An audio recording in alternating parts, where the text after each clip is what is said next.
Hi guys, today we are going to remove the stuff in the way to get to my gauges, as I would like to take my gauges out, put electrical tape over my ABS and my brake light, and then I'd like to take a black acrylic paint marker and get rid of my kilometers because I don't ever go to Canada.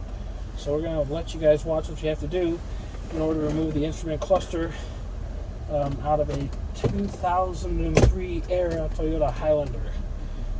So I believe they ended the first generation Highlander in 2007.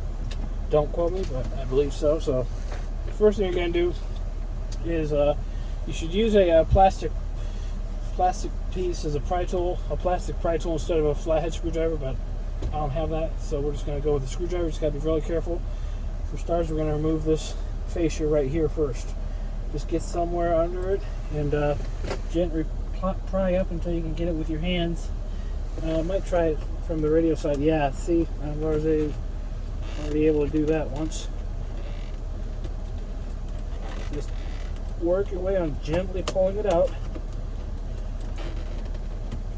Okay, there we go.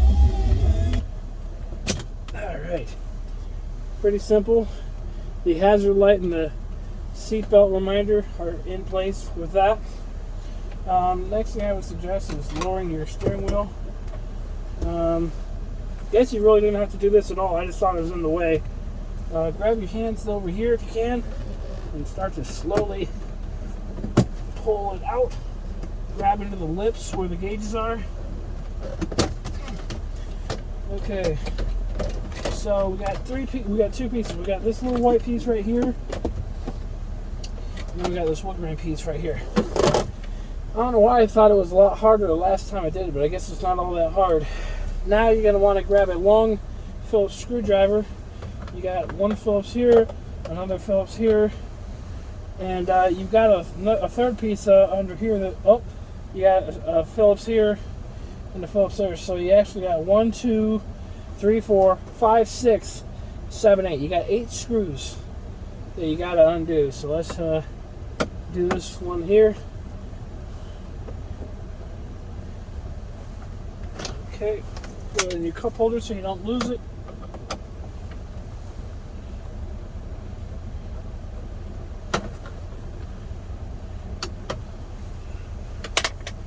Okay, this is where the long screwdriver comes in handy. I don't have it right here in the car. I'll have to go and grab me a stubby screwdriver for the ones that are pointing vertical. Please don't let me lose you. And like I said, yeah, I do have a steering wheel all the way down. Let's try it like that. There we go, that's a little bit better.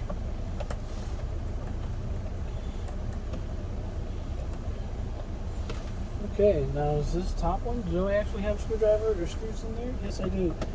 And I can sort of get it on an angle. Yeah. Okay. There we go. Making progress.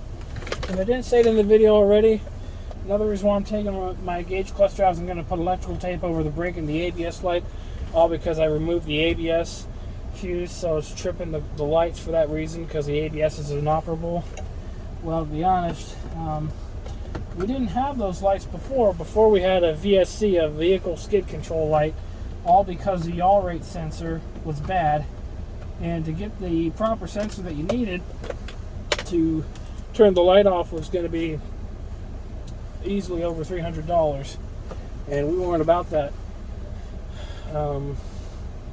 Okay, so after you get these 2 screws under the gauges, you're going to take a pry tool or just grab it from down here and pull it off. Now that gets you your other screws up here. You got 1 screw, actually, not 2, but 1. I'll show you when I get the cluster out. Also a Phillips, of course. Whoops.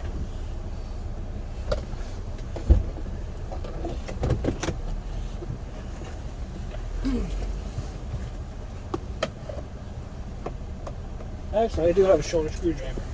Here we go. That's better.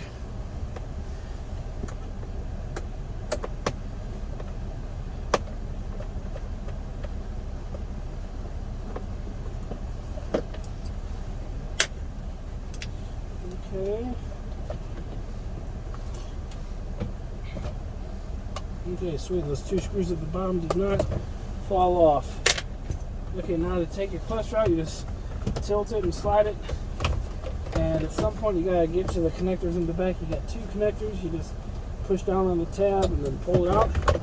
And before you know it, you now have your cluster out. So I'm gonna take the glass off with these two Phillips screws and snap these tabs off on the back.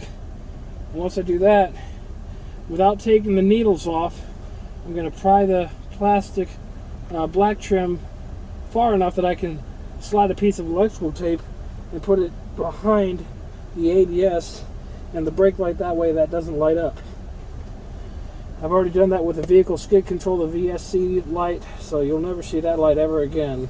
We won't do it for the check engine light. The check engine light's currently on for a knock sensor, even though we just had it replaced. This time I'm going to do the relocation method instead of actually taking the intake off. Like I said, we're going to take off the kilometers, and so pretty much reassembly is the same thing, just backwards. So I hope this video helps. You guys have a good one.